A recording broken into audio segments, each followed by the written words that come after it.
Tonight on UCentral News. Oklahoma Senator Markwayne Mullin is in the national spotlight tonight after a heated altercation at a hearing with a witness. What caused the outburst? Friends star Matt LeBlanc is speaking out for the first time since co-star Matthew Perry passed away in late October. What he's saying about the former actor. The Thunder continued the in-season tournament last night against first overall pick Victor Wembanyama and the Spurs. Ray Robinson has the full game recap of the Thunder's huge win. Finally tonight, we bring you a story about the Piedmont Service Center that's getting ready for the holiday season to provide for those in need. All of this and more happening now on UCentral News. Live from Central Oklahoma, this is UCentral News. Good evening, I'm Mark Lowe. And I'm Emma Bursch. Welcome to this edition of UCentral News. We start in Washington, D.C. today, where a bizarre altercation occurred Tuesday during a Senate committee hearing with Teamsters union leaders. A Republican senator from Oklahoma appeared to want to fight Teamsters President Sean O'Brien. Their argument over a tweet that O'Brien posted in June where O'Brien called GOP Senator Markwayne Mullin, quote, a greedy CEO who pretends like he's self-made and offered to fight him any place, anytime. Mullin called O'Brien out on the tweet saying, we can finish it here before Senator Bernie Sanders intervened. What a clown. Fraud. Always has been, always will be. Quit the tough guy act in these Senate hearings. You know where to find me. Any place, anytime, cowboy. Sir, this is a time, this is a place. If you want to run your mouth, we can be two consenting adults. We can finish it here. Okay, that's fine. Perfect. You want to do it now? I'd love to do it right now. Well, stand your butt up then. You stand your butt up. Oh, hold on. Big guy. Oh, stop it. Is that your solution every Hold it. No, sit down. Sit down. Okay. You know, you're a United States Senator. Sit down. Active. Oh, okay. Sit down, please. All right. Can I respond? Mr. Hold Chairman? it. Hold it. President Joe Biden hopes his meeting with Chinese President Xi Jinping today will put the U.S. and China's relationship on a steadier footing. This comes after months of tension between the two superpowers, and with conflicts raging in the Middle East and in Europe, Biden is now looking to show why an improved relationship with Beijing was everyone's best interest. U.S. officials say they did not expect as long a list or of outcomes of the joint leaders' statement. Instead, the primary objective for talks is to restore channels of communication and to avoid miscommunications that could lead to a bigger conflict.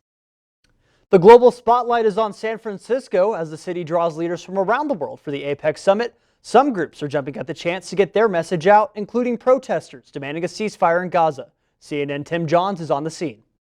As the APEC summit continued Tuesday, so too did the protest. Shut it down! Hundreds of people marched down San Francisco's Market Street demanding an immediate ceasefire in the Israel-Hamas war.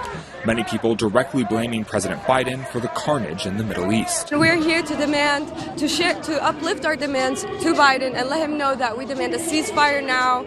Many of the protesters out here tell us they feel like President Biden and other world leaders here in APEC aren't listening to them. And because of the summit happening all this week, they feel like this is the perfect time to make their voices heard. Tuesday's protest was a part of a larger No to APEC movement that has hosted events around the Bay Area in recent weeks. Those marching saying they're determined to apply pressure to world leaders gathered in the city.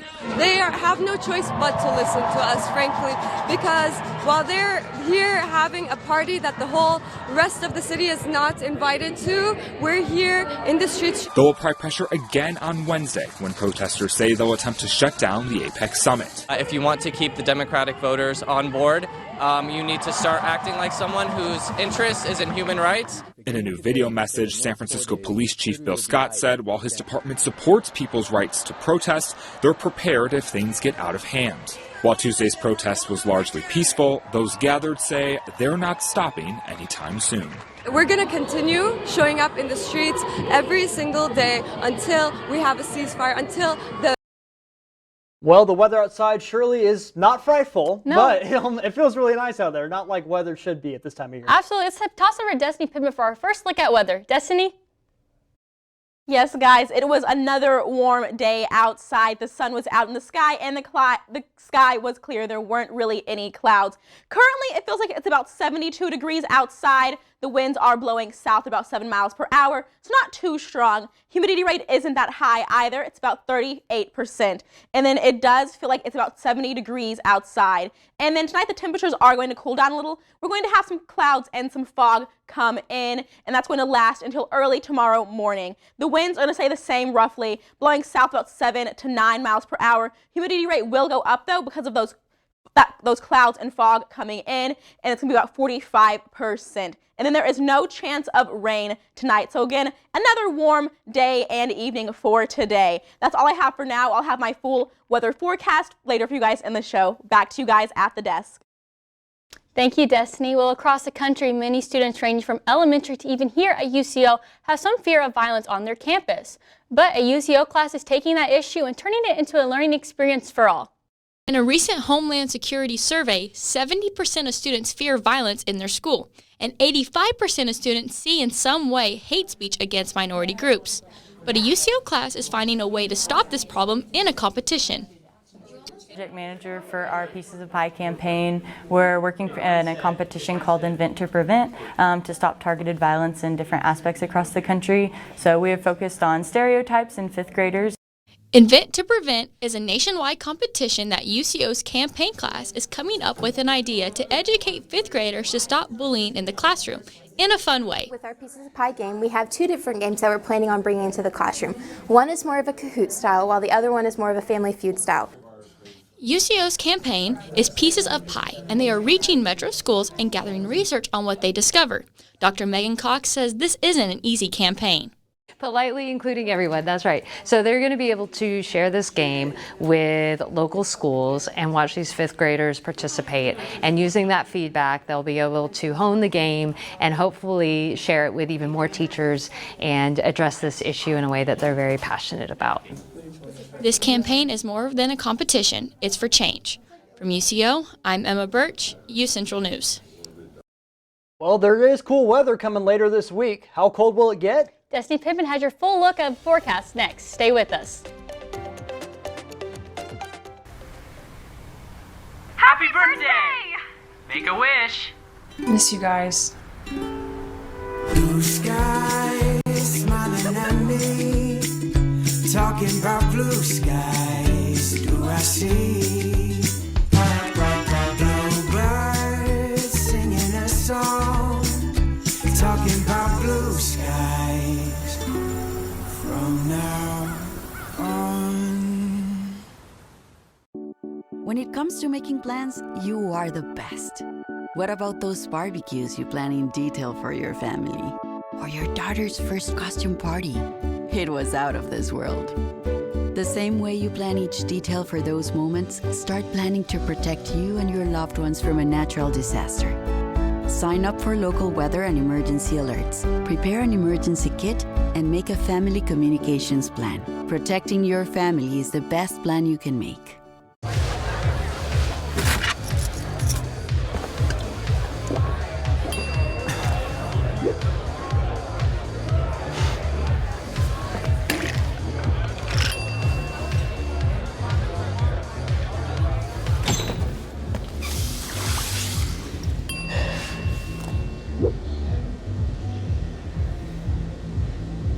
If you need to do something to feel okay to drive, you're not okay to drive. Don't drive buzzed. Are you really sure this is all going to fit? Oh, it'll fit. I got that. All right. When hauling anything, ensure it's secure. Losing your load is dangerous for all drivers. We want everyone to make it home safe. Help make Oklahoma safe by securing your load.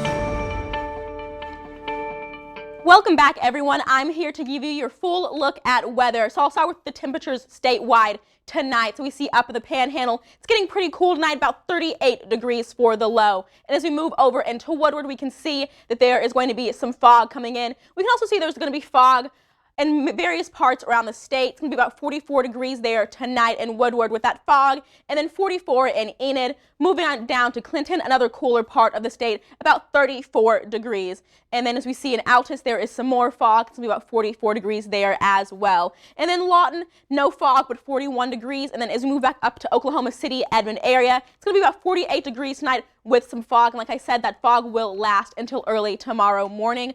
Moving down, we see in Ardmore 45 degrees for the low and some fog. McAllister's a little warmer than other parts of the state, about 47 for the low. And then we see over in Idabel, 49 for the low, up in Tulsa, 47, and then it's going to be really cool up in Miami. And as we move over into tomorrow's temperatures for our highs, we see up in the Panhandle about 76 degrees, 71 over in Woodward, and then 69 in Enid. We can see a lot of high 70s and high 60s up in this graph. 63 in Clinton, a cooler part of the state, 77 in Lawton, and a 73 in Altus. And then we're in the high 60s in Oklahoma City and Edmond as well. 67 there, 67 in Ardmore as well. We see 68 in McAllister, and then in Idabel, it's going to be about 69 degrees for tomorrow. Up in Tulsa, we see 70, and then 42 for Miami. And then as we move on, I'll give you our full 7-day forecast. We can see some clouds and some rain, and then but mostly some sun. Today, one of those sunnier days, 72 for our high, 48 for the low. Moving on to Thursday, we see 68 for our high, 51 for our low, but we do see some clouds are going to be coming in. So it's going to be a little cloudy tomorrow, but the clouds are going away just as the weekend starts. It is going to cool down a little though. We see 63 is going to be our high on Friday, 38 for our low. Saturday, another sunny day as well, 66 for the high, 47 for the low. And as we get to early next week, we see that on Sunday there is going to be a 50% chance of that rain. And this is when the temperatures are really starting to cool down. 61 for our high, 48 for our low. Some of the coolest temperatures we've seen in a while. Moving on to next week though, on Monday we see that the sun is going to be partially hid by the clouds. 56 for our high, 39 for our low. And then on Tuesday, the sun will be out again, but then one of the coldest days of the upcoming week, 51 for our high. So you see the temperatures are starting to cool down just in time for Thanksgiving. I know I'm going to be out of the state, so I'll miss this weather. Emma, Mark, do you guys have any plans for Thanksgiving? Yes, the traditional, be with your family as much as you can. Traditional Thanksgiving dinner. From what it looks like, it's going to feel like actual fall on Thanksgiving, not like the summer that we've been having. Yeah, it's going to be a great Thanksgiving. My family usually goes over to my aunt's house about an hour away. We eat Thanksgiving lunch, and then in the afternoon set up Christmas lights. So definitely something I'm looking forward to. Sounds like a good Thanksgiving. It's going to be a great Thanksgiving. Thank you for that, Destiny. And a video of a North Carolina police officer has gone viral. What is the community's response? And Friends star Matt LeBlanc has released his first solo statement about the death of Matthew Perry. Jules Black has your social media update coming up after the break. I was raised to believe in the power of possibility, to always move forward but never forget where I came from, to value hard work, ingenuity, and hospitality. On one hand, my people are rough and rugged. On the other, refined and elegant. They taught me how to love beautiful things and cherish my past, to seek out adventure, eat well, and to have a good time. So I keep their traditions alive every place I go. They call me Oklahoma City, but you can call me the modern frontier.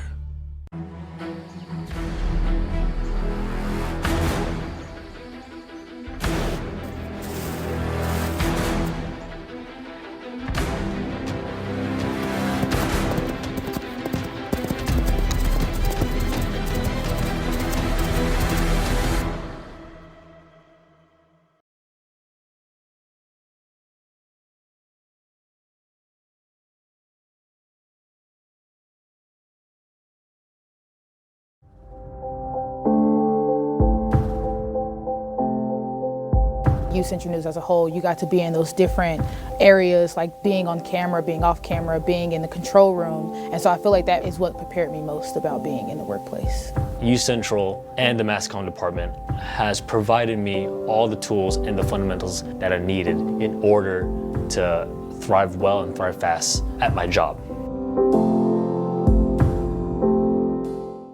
Maybe it's time to hit the road and visit a place where stories unfold.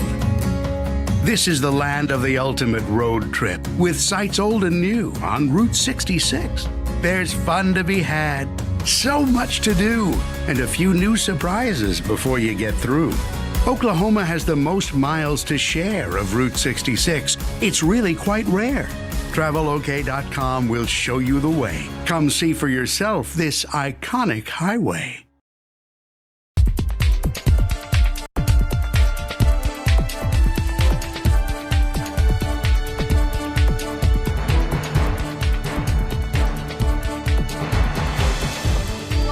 And happy Wednesday, UCO family. I'm here to dive into the entertainment world, bringing you your social media updates. An investigation is underway in Charlotte, North Carolina after a police officer is seen on a viral video hitting a woman several times while trying to arrest her. A spokesperson for the Charlotte-Mecklenburg Police Department say the woman was resisting arrest. Genevieve Curtis has more, and we want to warn you some of the images you're about to see may be disturbing. Nobody backing her up. This video going viral on social media shows the moments a CMPD officer strikes a woman during an arrest outside of a South Charlotte Bojangles Monday afternoon. Unless someone takes a gun out and points it at you, you shouldn't be beating on anybody. The video is upsetting for some neighbors like Abdul and Jay Evans, who often come to this Bojangles where their son once worked. What triggered him to beat her like this? CMPD says you're watching an officer issue intentional strikes to a suspect who is resisting arrest. Police say the woman punched an officer in the face when they approached her and a man about smoking marijuana in public. They say that man had a gun. In total, CMPD says the officer issued 7 knee strikes and 10 strikes to a thigh nerve to gain compliance. We all been part of this citizens board, and you know, we're talking about policy changes, and we wonder what part of the policy is this? Community activists and Team True Blue question the police narrative. And it took 17 blows to get her to comply? I mean, that's insane to me. The use of force doesn't fit the situation. And they're supposed to de-escalate the situation. Chief Johnny Jennings responded to the video, cautioning the public about rushing to judgment, saying, quote, "Our officers are often placed in difficult situations that require actions that can be difficult to watch." He added, "I watched the body-worn camera footage and believe that it tells more of the story than what is circulating on social media. The public deserves to view this footage as well." Activists want the video released, but state law prevents police from releasing the video without a judge's order. Chief Jennings says his department already started the legal process so the public can view the video. And Matt LeBlanc is paying tribute to his late Friends co-star Matthew Perry. The actor shared his first public statement about Perry's death on social media yesterday. Perry was found dead in his hot tub at his Los Angeles home more than 2 weeks ago. He was 54 years old. LeBlanc shared a series of photos of the duo from their time on the hit TV sitcom. In the caption, he wrote the times the two had spent together were among the favorite times of his life and that he will never forget Perry. He went on to write, quote, "Spread your wings and fly, brother, you're finally free." The actor ended the touching tribute with a joke, writing, quote, "And I guess you're keeping the $20 you owe me." And Instagram has officially announced a new feature that is available to all users. You are now able to upload posts and reels that only your close friends list can see. You just click on the new option titled Audience and switch it from Everyone to Close Friends. And now only the users you have selected on your close friends list will be able to see that post. This is one of the most recent attempts from Instagram to create a more intimate group sharing for content creators. And finally, Xbox has sweet new controllers. And by sweet, we mean edible. This one is made of pure chocolate. It's part of Xbox's partnership with Warner Brothers Entertainment for a giveaway to promote the upcoming Wonka film. In addition to the 100% pure chocolate controller, the winner gets a Wonka-inspired Series X game console, a real controller that's burgundy, inspired by Willy Wonka's coat, and 5 chocolate truffles. You can enter to win by following Xbox on X, formerly known as Twitter, and retweeting the official sweepstakes post. The giveaway will run through December 14th. And that's all I have for your social media updates. As always, have a great evening, and back to you guys at the desk. Thanks for that, Jules. Coming up on sports, Ray Robinson has the breakdown for our Bronco volleyball playoff aspirations. And the Oklahoma City Thunder took the court last night in the national television with a fiery matchup against the Spurs. Ray has a breakdown when we come back.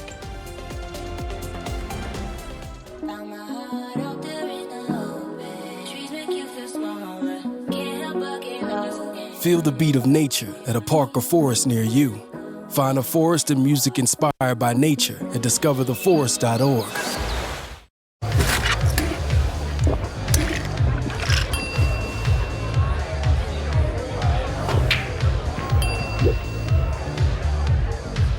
If you need to do something to feel okay to drive, you're not okay to drive. Don't drive buzzed.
UCentral Sports, I'm Ray Robinson, and here's your Wednesday Sports Update.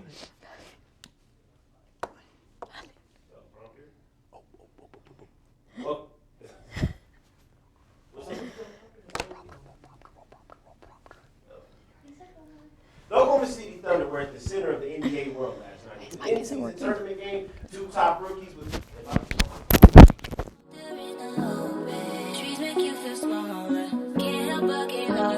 Feel the beat of nature at a park or forest near you.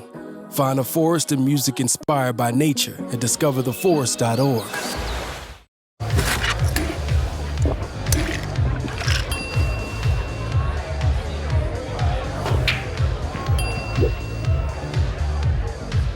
If you need to do something to feel okay to drive, you're not okay to drive. Don't drive buzzed.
And we're back. Welcome to UCentral Sports. I'm Ray Robinson, and here's your Wednesday sports update. Don't you just love live TV?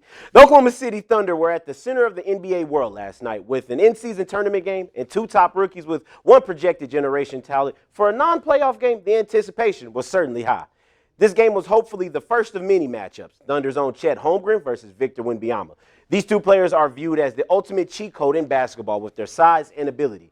Good thing for the first of many, you'll come across better matchups. This game saw neither players put out their best games. A few confident plays from both players, but not so many good ones. You could say Chet won the battle. He dropped 9 points, 7 rebounds, and 3 assists compared to Victor's 8 points, 14 rebounds, and 2 assists. Both players did have an inefficient night. Chet shot 30% from the field, and Victor shot 26% from the field. This duel concluded with the Thunder winning 87-123. Shai Gilgeous-Alexander being the lead scorer in the game with 28 points. Next game sees them take on Golden State this Thursday at Chase Center at 9 p.m. Suspensions hasn't been announced yet, but you can possibly expect to see some with Draymond Green and Klay Thompson after last night's scuffle against the Minnesota Timberwolves. But let's switch gears to some UCO basketball. Enough of the preseason talk. I think they've shown what they're capable of doing in going 4-0 in these tournaments. The UCO women's basketball team will begin their season next week. The game will be on Sunday as they take on Southwest Christian University. They are in the Sooner Athletic Conference, and it's also important to note that they finished 7th in last year's standing. And we are getting ready for the playoffs. The UCO women's volleyball team seems to be going into great spirits. 6 players made the MIAA honors, 4 juniors and 2 sophomores. Jay Evans, Sydney Huck, Mallory Cohen, Lindsey Horn, and Jenna Karp, and Addison Wimmer. Big congrats to them, but let's talk about what they have coming up. This Thursday, the MIAA conference will be busy. UCO have their work cut out for them on this side of the bracket. If they come out on top, they will be facing Nebraska Kearney or Northwest Missouri. But let's focus on the task right now at hand. They take on Missouri Southern at 12 on the road tomorrow. Remember, they beat Missouri Southern 3-0 over the season, so all they got to do is duplicate some of that magic over the season. And we're going to toss it to break. We'll be back after these messages. Going to the break. Coming up after the break, a local Piedmont Service Center is helping out the community. Also, Destiny Pittman has your last look at weather. Stay with us.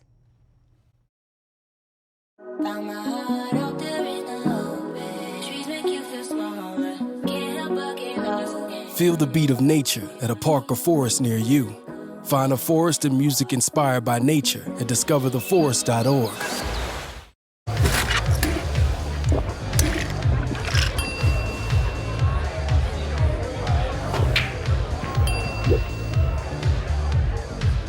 If you need to do something to feel okay to drive, you're not okay to drive. Don't drive buzzed.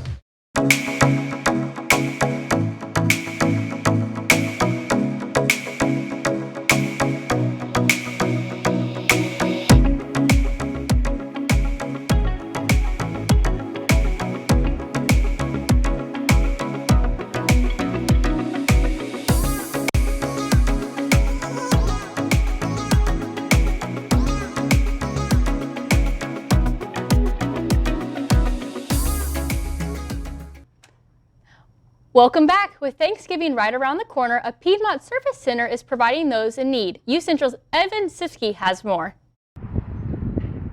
In the prosperous town of Piedmont, Oklahoma, the Piedmont Service Center is there for those in need. Otherwise, you doing all right today? My name is Craig Kerr, and I guess mostly I'm the stock guy. I think the broadest issue is they don't know that they can come to the service center. We have, on nearly a weekly basis, people in the community tell us, oh, we knew you were there, but we didn't know what you did. And so getting the word out to people in need, some people are in need temporary and some people are in need long-term, and we accept it all. But the Service Center finds itself in need sometimes as well. What we rely on so much is, financial donations, just even food drives, people donating foods. We do have a clothes closet. My name is Patty Nance. My title is treasurer, and I have been in this position for almost a year now. Before that, I was just behind the scenes volunteer. Piedmont Service Center has provided so much for so many people. Sometimes it's 17 to 20 families a month that we provide food for. We don't have, we'll have some that'll come in and need assistance, but it's just, I don't think people are aware that we are here. I think the biggest thing is don't be afraid to come by. Whether you qualify or not, we're looking for volunteers. Come see what we do. Our food pantry looks like one thing from the outside looking in, but come in and we'll take you for a tour and show you kind of what our warehouse looks like. And right now it's pretty empty. This has been Evan Sifke reporting from Piedmont, Oklahoma. That was a great story. Well, that is sadly all the time we have for today. I'm Emma Birch. And I'm Mark Lowe. Thank you for joining us for this edition of UCentral News. Have a good evening.